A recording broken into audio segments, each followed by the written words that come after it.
5-7টা গ্রামের মধ্যে প্রয়োজনে হয়তো একজনও ডাক্তার পাওয়া যায় না। সতীশের মা তার মৃত্যুর আগে তাকে 1000 টাকা দিয়ে গিয়েছিলেন। সেই টাকা দিয়ে দেশের বাড়ির বৈঠকখানা ঘরে ডিসপেন্সারি খুলবে এই তার ইচ্ছে। তাই কলকাতায় হোমিওপ্যাথি নিয়ে পড়াশোনা করে সে, থাকে একটি মেসে। কামাই করবার কথাটা মনে হতে সে দ্বিগুণ উৎসাহে বিছানা থেকে উঠে তামাকের জন্য ডাকাডাকি শুরু করলো। বেহারি, এই বেহারি, তামাকটা দিয়ে যা। বাসার ঝি সাবিত্রী তার হাঁক ডাক শুনে ঘরে ঢুকে জিজ্ঞেস করলো, ঘুম ভাঙলো বাবু? সাবিত্রীর একহারা সুশ্রী গঠন। সাবিত্রী সব সময় পরিষ্কার কাপড় পরত এবং ঠোঁট দুটি পান ও দোক্তার জন্য লাল হয়ে থাকত। চুরি করতো না বলে খরচে টাকা কড়ি সমস্তই তার হাতে থাকত। গৃহসুখ বঞ্চিত বাসার সকলের উপরই তার একটা আন্তরিক স্নেহ মমতা ছিল। বাসার মধ্যে শুধু সতীশই তার নাম ধরে ডাকত, তার সাথে পরিহাস করত, যখন তখন বকশিসও দিত। সতীশের ওপরেই সাবিত্রীর স্নেহ কিছুটা বেশি ছিল। বাসার সকলেই এটা জানত এবং কেউ কেউ সকৌতুক ইঙ্গিত করতেও ছাড়ত না। সাবিত্রী জবাব দিত না, মুখ টিপে হেসে কাজে চলে যেত। কি হলো, ঘুম ভাঙলো? হ্যাঁ, এই নাও। এই বলেই বালিশের তলা থেকে একটা টাকা ফেলে দিল সতীশ। সাবিত্রী টাকাটা তুলে নিয়ে বলল, সকালবেলা আবার কি আনতে হবে? সন্দেশ। এখন রেখে দাও, রাত্রে তোমার বাবুর জন্য কিনে নিয়ে যাবে। রেখে দিন আপনার টাকা, আমার বাবু সঞ্চিতে ভালোবাসে। আমার মাথা খাও সাবিত্রী, এ টাকা আমাকে কিছুতেই ফেরত দিতে পারবে না। আমি সত্যি তোমার বাবুকে সন্দেশ খেতে দিয়েছি।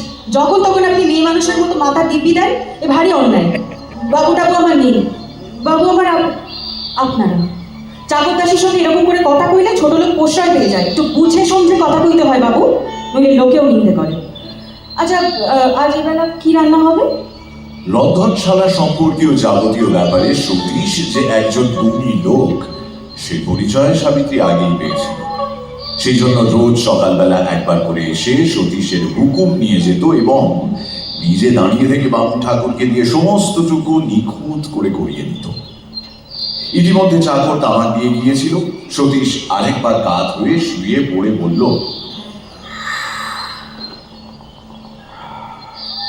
যা খুশি। বাবা, আবার রাগও আছে যে? তা পুরুষ মানুষ রাগ থাকবে না? আজ আমি খাবো না, যাও। আর কোথাও জুটছে বোধ হয়, কিন্তু সে যাই হোক সতীশ বাবু, এই স্কুলে আপনাকে যেতেই হবে, আমি বলে রাখছি। এই নিয়মিত স্কুলে যাওয়া ব্যাপারটা যে সতীশের ভালো লাগতো না এবং নানা ছলে নানা কৌশলে সে যে কামাই করা শুরু করেছিল সাবিত্রী তা লক্ষ্য করেছিল। শুভ কর্মের গোড়া দিয়ে ঢুকো না তো। হ্যাঁ, তা তো বললে, কিন্তু এন্ট্রেন্স পাশ করতে 24টা বছর কেটে গেল, এই ডাক্তারি পাশ করতে 64 বছর কেটে যাবে যে। এই মিথ্যে কথা বলো না সাবিত্রী, আমি আমি এন্ট্রেন্স পাস করি। এটাও করেননি? না, আরে আরে হিংসুটে মাস্টারগুলো আমাকে পাস করিয়ে দেয়নি, জানো। এইটারও কি তাহলে সেই দশাই হবে? আচ্ছা সাবিত্রী, গাধার মতো লোকগুলো এক্সামিন পাস করে কি করে বলো তো? গাধার মতন, কিন্তু গাধা নয়। যারা ঠিক গাধা তারা পারে না। সতীশ ব্যস্তভাবে বিছানা থেকে উঠে দরজার বাইরে গলা বাড়িয়ে একবার দেখে নিয়ে একটু গম্ভীর গলায় বলল, কেউ যদি শোনে তো সত্যি নিন্দে করবে। আমার মুখের সামনে দাঁড়িয়ে আমাকে গাধা বলছো, এর কোনো কৈফিয়তি দেওয়া চলবে না। হায় রে, ভাগ্যের ফেরে আজ সাবিত্রী বাসার দাসী। তাই সে এই আঘাতটুকু সহ্য করে নিয়ে বলল, তা বটে। এই বলে ধীরে ধীরে বাইরে চলে গেল সাবিত্রী। সতীশ আরেকবার অলসের মতো বিছানায় শুয়ে পড়ল। তার মনের মধ্যে কর্মহীন সারাদিনের যে ছবিটা উজ্জ্বল হয়ে উঠছিল সাবিত্রীর কথার ঘায়ে তার অনেকটাই মলিন হয়ে গেল এবং যে ব্যথাটুকু বহন করে সাবিত্রী নিজে চলে গেল সেটা তার ছুটির আনন্দকে একটুও বাড়িয়ে দিয়ে গেল না। এবং যদিও সে মনে মনে বুঝল আজ আর কামাই করে লাভ নেই, তবু কিছুই না করবার লোভ সে ত্যাগ করতে পারল না। অলস বিরক্ত মুখে বিছানাতেই পড়ে রইল। শীতের দুপুরবেলা বাসা নির্জন নিস্তব্ধ। এ বাসার সকলেই কেরানি, তারা সকলেই অফিসে গিয়েছেন। বাবু ঠাকুর বেড়াতে বেরিয়েছে, বিহারি বাজার করতে গিয়েছে, সাবিত্রীরও কোনো সারা শব্দ পাওয়া গেল না। সতীশ নিজের ঘরে প্রথমে দিবানিদ্রার মিথ্যা চেষ্টা করে উঠে বসল। তার শিওরের দিকের জানালাটা খুলে দিয়ে সামনের খোলা ছাদের দিকে তাকিয়ে সঙ্গে সঙ্গে জানালাটা বন্ধ করে দিল। ছাদের এক প্রান্তে বসে সাবিত্রী চুল শুকোচ্ছিল এবং ঝুঁকে পড়ে কি একটা বই দেখছিল। জানালা খোলার শব্দে চমকে উঠে মাথার উপরে আঁচল দিয়ে উঠে দাঁড়িয়ে দেখল জানালা ততক্ষণে বন্ধ হয়ে গিয়েছে। কিছুক্ষণ পরে সে ঘরে ঢুকে গিয়ে বলল, বাবু, আমায় ডাকছিলেন? হ্যাঁ, না না ডাকিনি তো। আপনার পান জল আনবো? হ্যাঁ, আনো। সাবিত্রী পান জল এনে বিছানার কাছে রেখে দিয়ে ঘরের সমস্ত দরজা জানালা একে একে খুলে মেঝের উপর বসেই বলল, আজ মিথ্যে কামাই করলেন। এইটাই সত্যি সাবিত্রী, আমার ধাতটা কিছু স্বতন্ত্র, তাই মাঝে মাঝে এরকম না করলে অসুস্থ হয়ে পড়ি। তাছাড়া আমি ডাক্তার হতেও চাই। অল্প স্বল্প কিছু শিখে নিয়ে আমাদের দেশের বাড়িতে ফিরে গিয়ে একটা বিনি পয়সার ডাক্তারখানা খুলে দেব। চিকিৎসার অভাবে দেশের গরিব দুঃখীরা গোলাউট হয়ে উজাড় হয়ে যাচ্ছে, তাদের চিকিৎসা করাই আমার উদ্দেশ্য। বিনি পয়সার চিকিৎসায় বুঝি ভালো শেখার দরকার নেই? ভালো ডাক্তার কেবল বড় লোকের জন্যে, আর গরিবের বেলায় হাতুড়ে। কিন্তু আপনি চলে গেলে বিপিন বাবুর ভারী বিপদ হবে যে। বিপিন বাবুর উল্লেখে সতীশ লজ্জিত হয়ে বলল, মুশকিল আবার কি, আমার মতন বন্ধু তার ঢের ছুটে যাবে। তাছাড়া আমি তো ওখানে আর যাই না। যান না? ও মা, তাহলে ওকে গান বাজনা শেখায় কে? গান গান বাজনা বুঝি আমি শেখাই? কি জানি বাবু, লোকে তো আপনাকে বিপিন বাবুর মৌ সাহেব বলে। কে? আমি আমি মশাই? কে বলে শুনি? সতীশের রাগ করার কারণ ছিল বিপিনের সাথে ঘনিষ্ঠ সংযোগ বাইরের লোকের সমালোচনার বিষয় হলে সেই সমালোচনার ফল সাধারণত কি দাঁড়ায় এটা সে খুব ভালো করেই জানত। বিপিনের সাথে তার আলাপ এলাহাবাদে, কলকাতায় এসে সেই বন্ধুত্ব ঘনিষ্ঠ হলেও এই বাসার মধ্যে তার যখন তখন আসা যাওয়াটা যে বাড়াবাড়ি হচ্ছিল এটা সে নিজেও লক্ষ্য করেছিল। আর সাবিত্রীর কথায় সেই কারণটা একেবারে সুস্পষ্ট হয়ে উঠল। সতীশের বন্ধু এবং বড়লোক বলে এ বাসায় তার যথেষ্ট সম্ভ্রম ছিল। সতীশের অনুপস্থিতিতেও তার আদর যত্নে যাতে ত্রুটি না হয় এ ভার সতীশ নিজেই সাবিত্রীর উপরে দিয়ে গিয়েছিল। সেই খাতির যত্ন বিপিন বাবু যে পুরো মাত্রায় আদায় করে নিচ্ছিল এই সংবাদ বাসায় ফিরে এসে সতীশ ভালোভাবেই পাচ্ছিল। নিজের মনের এই সরল উদারতার কাছে বিপিনের এই কদাকার লুব্ধতা আজ তাকে কষ্ট দিল এবং সমস্ত নিমন্ত্রণ সৌহার্দ্য ঘনিষ্ঠতা এক মুহূর্তে তার কাছে বিষ হয়ে গেল। কলকাতাবাসী বিপিনের সাংসারিক অবস্থা ও তার আমোদ প্রমোদের অপর্যাপ্ত সাজ সরঞ্জামের মাঝখানে প্রবাসী সতীশের স্থানটা লোকের চোখে যে নিচে নামবে তা আর বলার অপেক্ষা রাখে না। সতীশের মনের এই সংশয় সাবিত্রীর তীক্ষ্ণ ঘায়ে একেবারে উগ্র মূর্তি ধারণ করল। কার কার নাম করবো বাবু? যাই, রাখা কাপড় বিছানাটা রোদে দিয়ে আসি। বিছানা থাক, আগে নাম বলো। কুমুদিনী। তাকে তুমি জানলে কি করে? তিনি আমাকে কাজ করবার জন্য ডেকে পাঠিয়েছিলেন। তোমাকে? সাহস তো কম নয়। তুমি কি বললে? এখনো বলিনি, ভাবছি। বেশি মাইনে কম কাজ, তাই লোভ হচ্ছে। ও, এই বিপিনের মতলব? তোমার নাম সে প্রায়ই করে বলে। করেন? তাহলে বোধ করি আমাকে মনে ধরেছে। ধরাচ্ছি, 100 টাকা ফাইন দিয়ে অব্দি লোকজনকে আর চাপকাই না, আবার দেখছি কিছু দিতে হয়। আচ্ছা তুমি যাও। সাবিত্রী চলে গেল। রাখালের বিছানাগুলো রোদে দিয়ে তাড়াতাড়ি ফিরে এসে জানলার ফাঁক দিয়ে দেখল সতীশ জামা চোখে বাক্স খুলে একতলা নোট লুকিয়ে পকেটে পুড়ছে। সাবিত্রী দুই চৌকাঠে হাত দিয়ে পথ রোধ করে বলল, কোথায় যাওয়া হবে? কাজ আছে, পথ ছাড়ো। কি কাজ শুনি? সরো বলছি। ভগবান আপনাকে কোনো গুণ থেকে বঞ্চিত করেননি দেখছি। এর আগে জরিমানা দেওয়া হয়ে গেছে। এই তো আপনার ভারী অন্যায়। আমি কোথায় কাজ করি না করি সে আমার ইচ্ছে, আপনি কেন বিবাদ করতে চান? বিবাদ করি না করি আমার ইচ্ছে, তুমি কেন পথ আটকাও? আচ্ছা আচ্ছা, এই কি অত্যাচার বলুন তো? কিসের অত্যাচার? আরে সবাই নিজের ভালো খোঁজে, আমিও কোথাও যদি একটু ভালো কাজ পাই, আপনি তাতে বাচ্চা নেন কেন? না বাদশা, বাদশা তো কেন, তোমার ইচ্ছে হলে যাবে বই কি। হ্যাঁ, অথচ আমার নতুন মনিকটিকে মারধর করবার আয়োজন করছেন। তা তুমি কি করতে সাবিত্রী? তোমার জিনিসটি যদি কেউ ভুলিয়ে নিয়ে যায়? কিন্তু আমি কি আপনার জিনিস?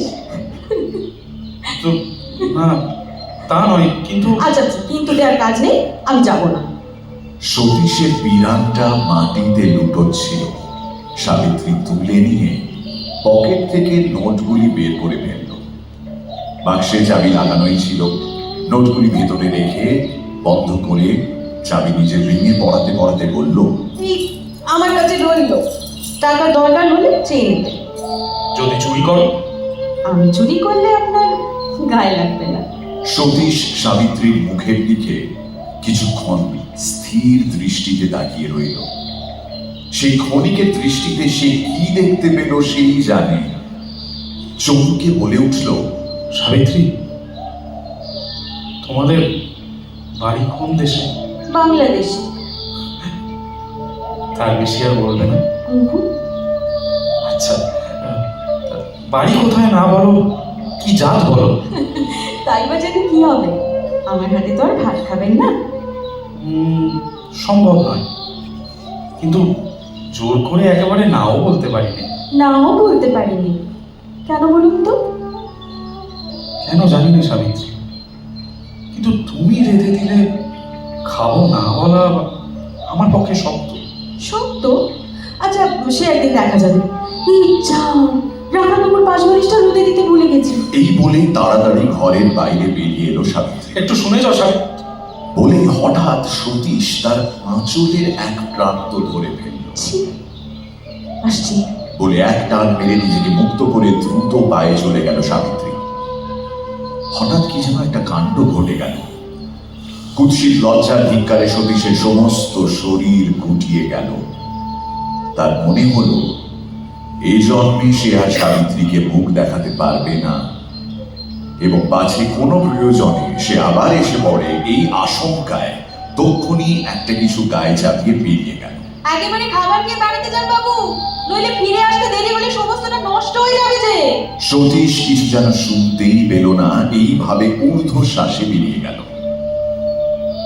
পরদিন সকালবেলা সাবিত্রী যখন রান্নার কথা জিজ্ঞাসা করতে এলো, দেখল সতীশ তখনও বিছানা ছাড়েনি।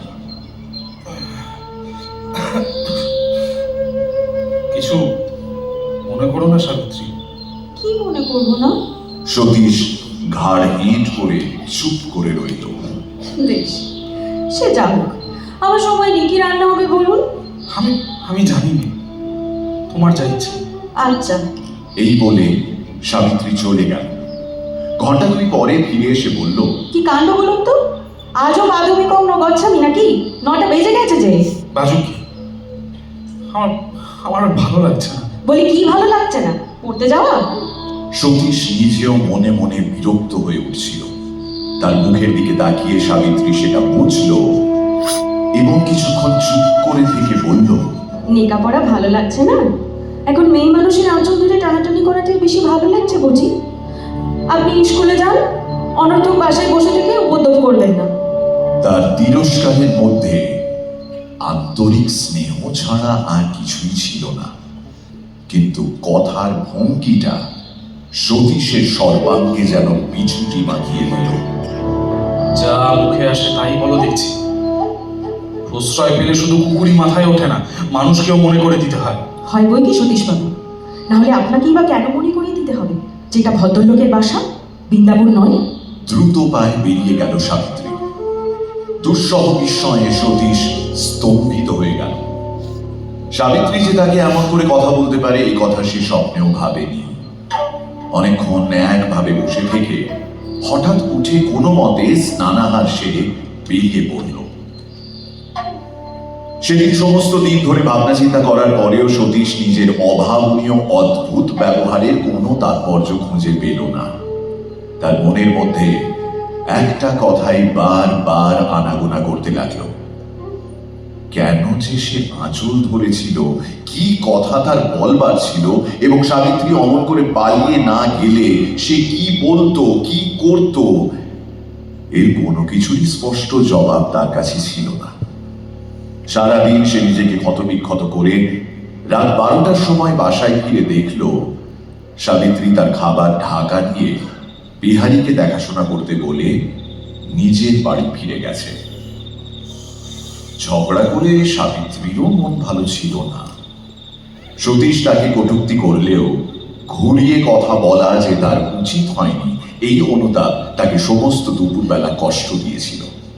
তাই সন্ধ্যের পরে কোনো এক সময় নিভৃতে ক্ষমা চেয়ে নেওয়ার আশায় অপেক্ষা করতে করতে যখন সন্ধে উত্তীর্ণ হয়ে গেল, তখন তার আশা আশঙ্কায় পরিণত হলো।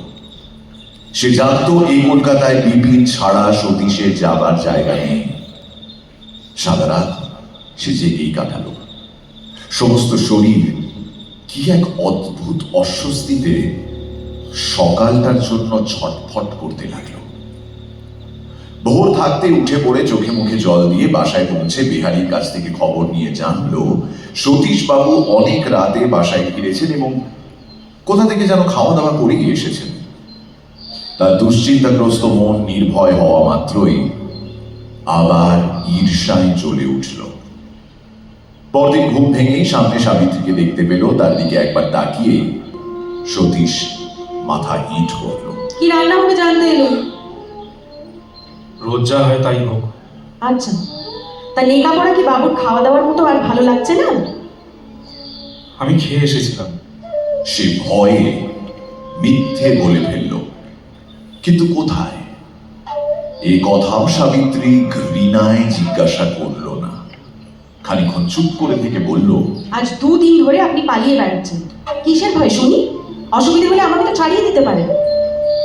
তোমার অপরাধ? তাছাড়া আমি তো জবাব দেওয়ার কেউ নই। বাসা আমার একলার নয়। একলার হলে জবাব দিতেই বোধ হয়। আচ্ছা, আমি না হয় নিজেই যাচ্ছি।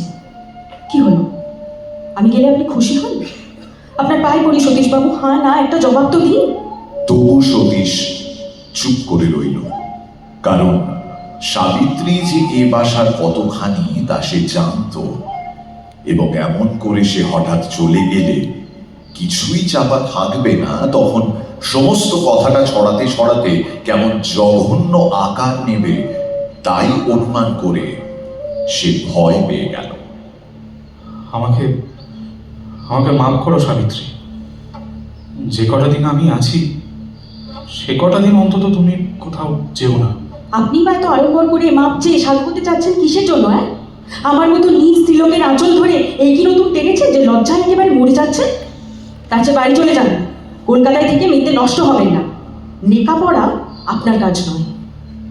যে উগ্র প্রকৃতির সতীশ কাউকেও গ্রাহ্য করত না, কারোর কথা সহ্য করতে পারত না, সে এখন এত বড় অপমানের কথাতেও নির্বাক হয়ে রইল। সাবিত্রীর এবার চমক ভাঙল। তার এই উদ্ধত স্পর্ধা তার নিজের কানেও বাজল। সে অনেকক্ষণ নিঃশব্দে দাঁড়িয়ে থেকে ধীরে ধীরে ন্যাশনাল লাইব্রেরি থেকে বেরিয়ে গেল।